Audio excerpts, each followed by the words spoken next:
What if I told you that chasing happiness is exactly what's making you weaker? That every time you seek comfort, validation, or peace, you're reinforcing the idea that you're not enough without them. We've been sold a lie.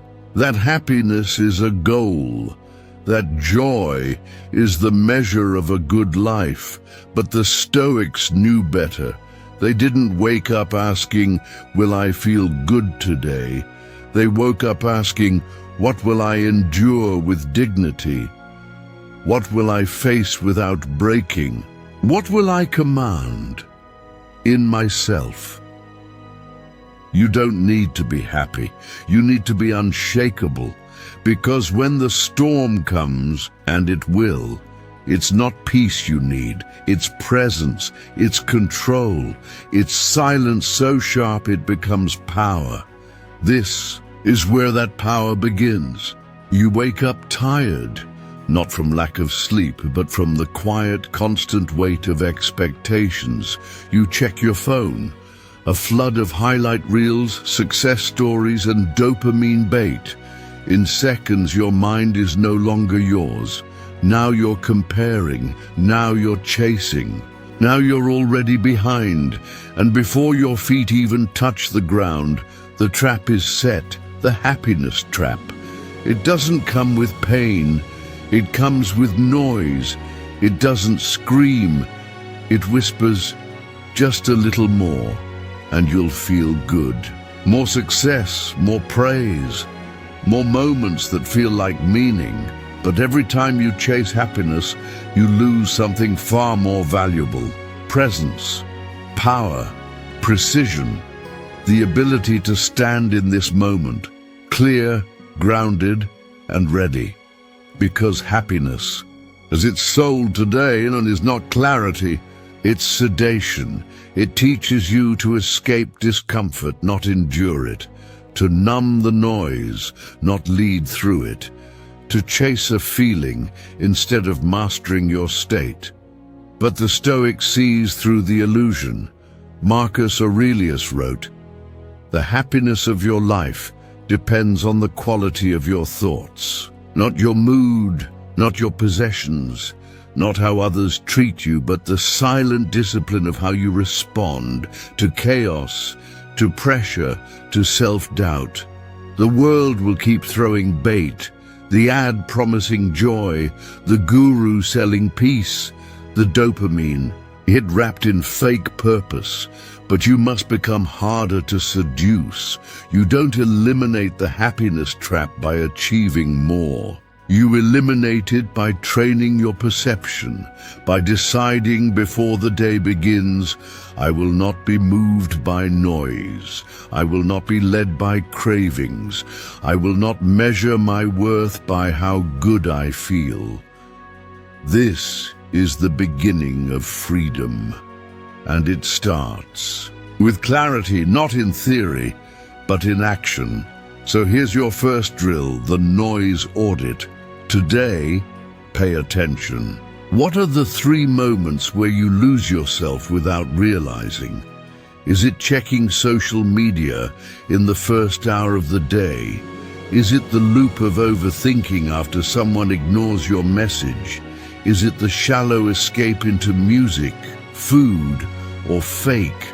Productivity, identify 3, then choose one, just one, and eliminate it and for 24 hours. Not as punishment, but as a ritual of power, because every time you say no to the distraction, you're saying yes to clarity, yes to presence, yes to building a mind that doesn't need happiness to act with strength. That's the game now. You don't pursue feelings. You train focus. You train silence. You train the ability to be fully here when the world is pulling you in 1,000 directions. This is not self-help. This is self-command. And it begins the moment you stop chasing comfort and start auditing what controls you.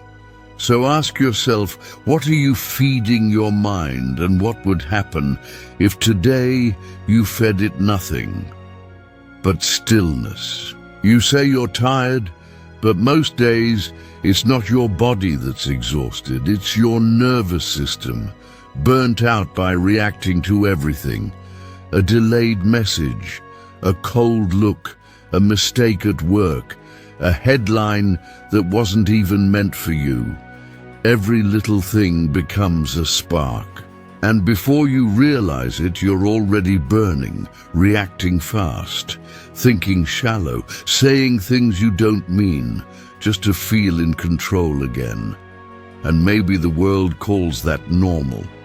But the Stoic calls it slavery, because a man who reacts to everything is mastered by everything. Let that settle.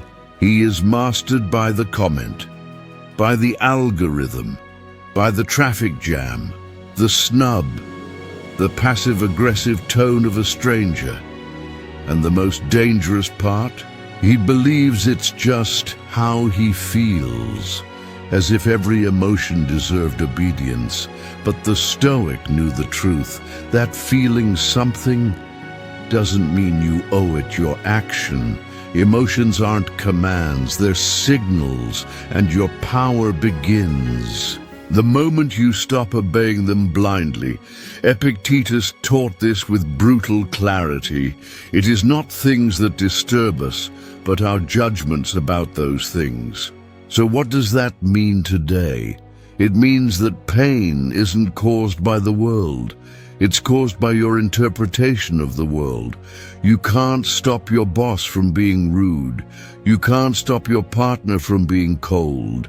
You can't stop life from being unfair. But you can stop believing that every offense requires a reaction. You can stop feeding the flame with your energy. The modern world wants speed, instant replies, instant opinions, instant outrage. But a Stoic plays a different game. He reclaims time. He slows down the moment between stimulus and response. He stands still while others twitch, because that stillness is where strength lives. So, here's the truth. Reaction is weakness dressed as urgency. Response is clarity shaped by pause. And your tool is silence. So here's your practice, the 10-second command rule. Starting today, whenever something triggers you, you pause. You don't vent. You don't lash out. You don't perform for the ego. You breathe 10 seconds. In through the nose, out through the mouth, calm, cold, controlled. Then ask yourself 3 words. What serves me? Not your pride, not your fear, not your craving to be right. What action serves your mission? That's what response means. To act not from habit, but from principle. To choose your next move as if it were a signature carved in stone, because every reaction is a leak in your power. But every response is a brick in your inner fortress. And yes, this is hard. There will be moments when your whole body screams to react, to defend, to fire back, to win. But that voice you hear isn't power. It's insecurity asking for attention. Let it go. You're not here to win arguments. You're here to lead your energy. You're not here to look strong. You're here to be strong. So remember, the Stoic doesn't suppress his emotions. He studies them. He listens and then chooses. And what he chooses is silence, space, command. That's the shift from being a man of reactions to becoming a man of response. The difference is everything, because one keeps you chasing calm. The other makes you the calm in the chaos. Some pain is sharp, but most of it is heavy. You carry it in your chest, in your breath. in the way your eyes move when no one's watching, not because the moment was too much, but because the story never stopped. You were rejected and told yourself, "I'm not enough." You failed and whispered, "I'm a disappointment." You were hurt and wrote, "I'll never trust again." And just like that, the pain became personal. Not just something you experienced, but something you became.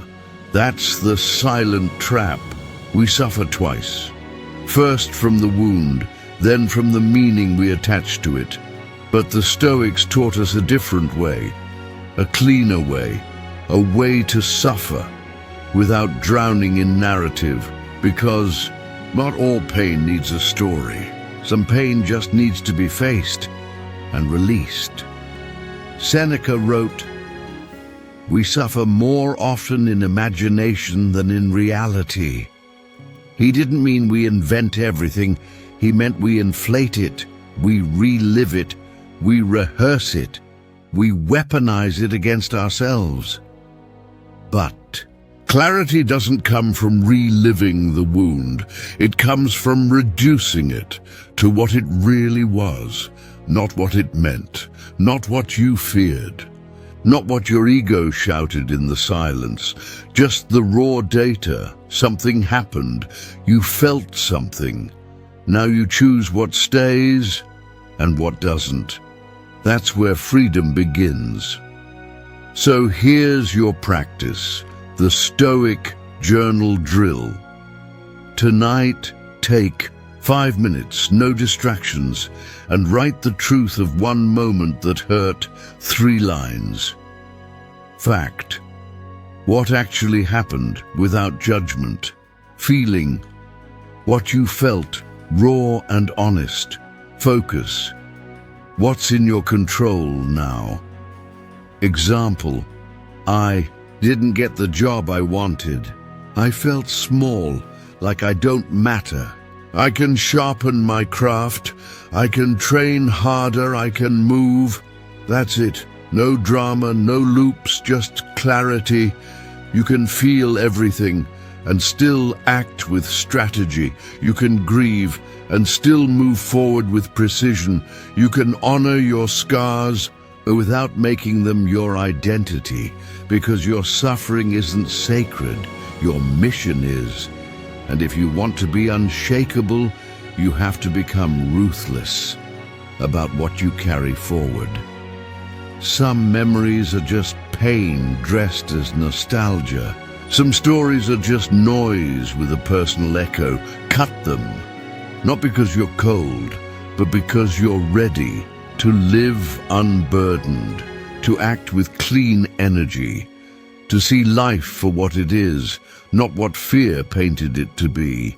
This is the Stoic way: to stand inside the storm, to feel the hit and not name yourself by it, to say that happened but it no longer commands me.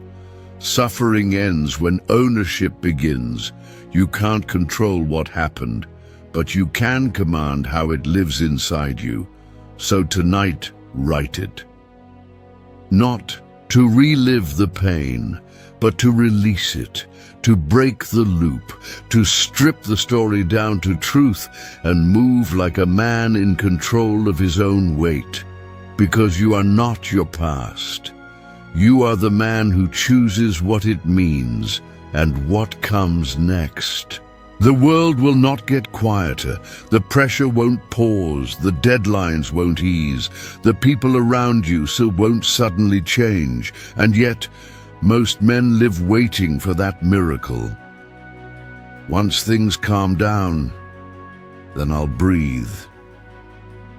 Once I get through this, then I'll have peace.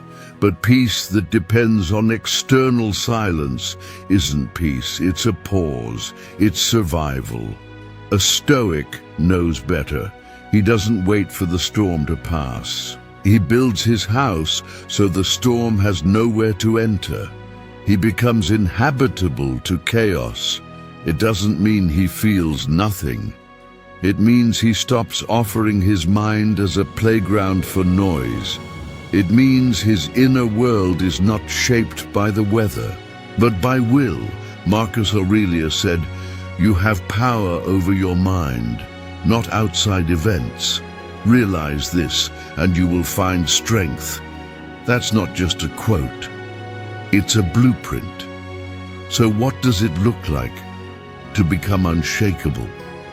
It starts before the world touches you, in the silence of morning, when no one's watching, when the day is still yours, because the man who starts his day in command is not easily pulled off course. So here's your final drill, the inner fortress routine. Tomorrow, before the notifications, before the opinions, before the rush. Cold rinse, not for punishment, for precision. The body learns to endure. The mind learns to obey. You begin with discipline, not desire. 5 deep breaths. In through the nose, hold. Out through the mouth, slow, controlled, intentional. This is not relaxation. This is activation. You breathe like a man who owns his rhythm. One phrase out loud. I command today. Not I hope. Not I'll try. I command. You say it with your spine straight, with your jaw loose, with your presence intact, because how you enter the day is how the day will treat you. The world respects posture, and the man who moves with internal gravity shifts the field around him. That's what becoming unshakable is. It's not about hiding in stillness. It's about carrying it into meetings, arguments, heartbreaks, uncertainty, stillness as armor, presence as posture, command as your new emotional baseline. And yes, it will take repetition. You will slip. You will get pulled. But every time you come back to that phrase, I command today, you carve one more brick into your fortress, not a wall to keep the world out, but a structure strong enough to let the world in without losing yourself. This is what they never taught you, that happiness is a byproduct, that peace is earned, that clarity is forged. Not in calm days, but in cold mornings, sharp breaths, and quiet defiance, because the modern man doesn't need more pleasure. He needs more presence. He doesn't need more breaks. He needs more backbone, and the man who becomes inhabitable to chaos doesn't just survive the storm. He walks through it like it belongs to him. You were not born to chase peace. You were built to command storms. This path isn't for everyone. Most will keep reacting, complaining, escaping, but you're not most. You've seen too much. You've carried enough. And now, it's time to lead. So here's your challenge of honor. 7 days. No complaining, no justifying, no chasing happiness, just silence, discipline, execution. Each time you feel the urge to react, pause. Each time the world pulls, return to breath. And each morning say the words, I command today. Track your days. Watch what shifts. And if you're serious, post your reflections with the tag Unshakable Stoic. This isn't a trend, it's a standard, one you set in silence and uphold in action. If this message cut through the noise, if it gave you clarity, if it reminded you of who you were before the world got loud, then honor it like the video. Subscribe to the channel, not for metrics, but to join a movement of men who lead themselves first. We don't escape life. We confront it. We carry it with poise, purpose, and presence, and we do it silently. Until next time, stay sharp, stay grounded, stay unshakable.